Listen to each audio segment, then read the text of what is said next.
நான் உங்க நடிப்பு அரக்கன் திவாகர் அப்படின்னு சொல்றதை விட நான் உங்க நடிப்பு அரக்கன் விக்ரம் அப்படின்னு சொல்லாங்க.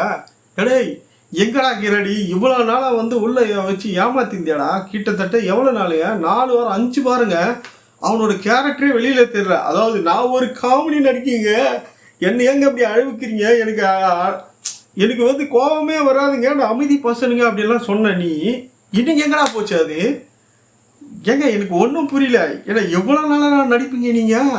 விக்ரம்ங்கிறாருல, ஐயோ என்ன நடிப்பீங்க பார்த்து நானே மறந்து போயிட்டேன். நீ தானடா, நான் எனக்கு கோவமே வராது, நான் எந்த இது பேசுனாலும் சத்தமாக பேச மாட்டேன், நான் அமைதியாக பேசுவேன் காம் அப்படின்லாம் சொன்னேன். இன்னைக்கு நான் இப்படி பேசுகிறேன் அப்படின்னு தான் தோணுது. ஏன்னா விஜய் பார்வதி வந்து இப்போ அடிபட்டு வந்து உட்காந்தாங்க. அதுக்கு வந்து ரீசன் வந்து என்னன்ட்டு நம்ம சபரிக்கிட்ட போட்டு சண்டை போட்டு இருக்கும்போது உள்ள விக்ரம் வந்துடும். விக்ரம் வந்து சப்போர்ட் பண்ணுற மாதிரி பேசுகிற உடனே அவங்க வந்து திரும்ப கேட்பாங்க விஜய் பார்வதி, இது மாதிரி நீங்கள் சப்போர்ட் பண்ணுற மாதிரிலாம் வந்து பேசாதீங்க அப்படின்னா உடனே வந்து அவருக்குள்ளே இந்த ஒரு நடிகை மொத்தம் வெளியில் வந்தாங்க. அது நடிகனா இல்லை உண்மையான கேரக்டர் அதுதானான்னு நினைக்கிறேன். எனக்கு தெரிஞ்சு அதுதான் உண்மையான கேரக்டர். ஏன்னா பிக் பாஸில் ரொம்ப நாள் ஒரு ஒரிஜினல் கேரக்டர் மறக்கவே முடியாது. ஒரு நாள் டம்மான்னு வெடிச்சு வெளில வந்துடும். அப்படி தான் வந்து இன்னைக்கு விக்ரமோட உண்மையான கேரக்டர் வெளியில் வந்துக்குது. வந்து அவர் பண்ணுறாரு பாருங்க பாடி ஷேமிங். இவங்க வந்து பாடி ஷேமிங் பண்ணுறாங்களோ இல்லையோ, இவர் வந்து அந்த மாதிரி அவங்கள மாதிரி இமிட்டேட் பண்ணுறது, வெறுப்பேற்றுறது, ஐயோ இப்படி வாங்க அப்படி வாங்க அப்படின்னு பேசுறது. டேய் இவ்வளோ நாள் எங்கடா இருந்தா? இதுக்கு முன்னாடி இதெல்லாம் பண்ணியிருந்தேன்னா கூட நீ ப்ரோமோவில் வந்திருப்பியாடா. இன்னைக்கு ப்ரோமோலே வந்திருக்காரு விக்ரம். காரணம் உண்மையான கேரக்டர் இப்போ வெளியில் வெடிச்சுக்கின்னு வந்துச்சு. ஏன்னா எவ்வளோ நாள் இதான் பொறுக்க முடியும். ஏன்னா முன்னாடி வந்து வயல்காட்டில் வந்த சாண்ட்ரா டீம் போட்டு பொலன்னு பிறந்தாங்க. அதுக்கப்புறமா வந்து உள்ளகிரியிலே வந்து நிறைய பேர் பொலன்னு பிறந்தாங்க. இப்போ அவர் காண்டாகி இப்போ வந்து மாறிட்டாராம். நான் காண்டாகி இப்போ வந்து நான் பாருங்கள் என்னோட உண்மையான கேரக்டர் நான் வெளியில் கொண்டு வரேன் அப்படின்ற மாதிரி சொல்கிறாரு. சரி நான் உங்ககிட்ட கேட்குறேன், நீங்கள் காண்டாகி வெளியே கொண்டு வரதுக்கு ரீசன் யார்? நீங்களா இல்லை உள்ளகிறவங்களா இல்லை வந்தவங்களான்னு கேட்டால் அவர் தான் ரீசன். ஏன்னா அந்த ஹோட்டல் டாஸ்கில் எனக்கு இந்த மேனேஜர் பதவி வேணும் பிக் பாஸ் என்ன மன்னிச்சிருங்க அப்படின்னு சொல்லிட்டு நீங்கள் தானே எடுத்து போய் குத்திங்க அவர்கிட்ட. எனக்கு இந்த பதவியே வேணாங்க, என்னை விட்டுருங்க நான் போயிடுறேன் அப்படின்னு சொல்லிட்டு உங்களால் முடியாத அந்த மேனேஜர் போஸ்டிங்க நீங்கள் தான் வானான்ட்டு பிக் பாஸ் கிட்ட குத்திங்க ஆயிடுங்கன்னு. பிக் பாஸ் வந்துப்பா நீ ஒழுங்காக மேனேஜிங் பண்ண மாட்டேற கொடுப்பா அப்படின்னு வாங்கினாரா? கிடையாது. என்னால் பண்ண முடியாது, வேறு யாருன்னா பண்ணிக்கிங்க அப்படின்னு சொல்லிட்டு கொடுத்துட்டு போனீங்க.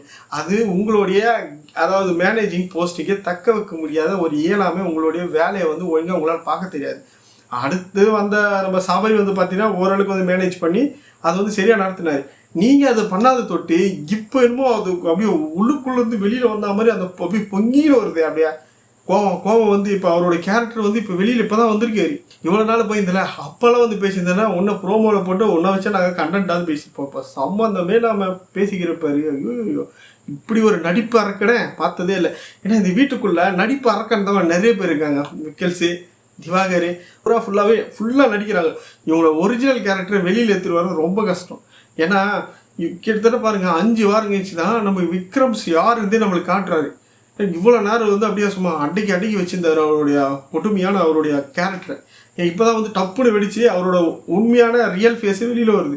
ரொம்ப நாளாக வந்து ஏங்க நான் வந்து அமைதியானானுங்க, என்னை வந்து யார் அடித்தாலும் வந்து நான் திருப்பி கூட சத்தமாக கூட பேச மாட்டேங்க, அமைதியாக தாங்க இருப்பேன் அப்படின்ற மாதிரி சொல்லியிருந்தவர். இன்றைக்கி என்னங்க ஆச்சு? இன்றைக்கி என்ன ஆச்சு? எதுக்கு நீங்கள் கத்துறீங்க? யாருன்னா வந்து கத்த சொன்னாங்களா? இதுதான் உங்களோட உண்மையான கேரக்டர். ஸோ பிக் பாஸில் உண்மையான கேரக்டர் ஈஸியாக வெளியே எடுத்துகிட்டு வருவாங்க. ஆனால் நீங்கள் 5 வாரம் வரையும் உங்களை கண்ட்ரோல் பண்ணிங்க மாதிரியா வேறு லெவலில். அதுக்கு வேணால் ஆன்சர் தரோம். இனிமேல் தான் பிக் பாஸோட ஆட்டம் வேறு லெவலில் போகுது. ஏன்னா எல்லாருமே அவங்களுடைய கேரக்டர்லேருந்து உண்மையான கேரக்டருக்கு வர ஆரம்பிச்சிருவாங்க. ஏன்னா நான் இந்த மாதிரி நடிகே, அதாவது இந்த மாதிரி நான் ஒரு காமெடியனுங்க அப்படின்னு சொன்னவரே இப்போ வந்து சீரியஸ் ஆகிட்டாரு. ஸோ இந்த மாதிரி யாரெல்லாம் உள்ளே மறைச்சி வச்சிங்கன்னா அவங்களாம் வெளியில் சீக்கிரமாக உடச்சின்னு வெளில வருவாங்க.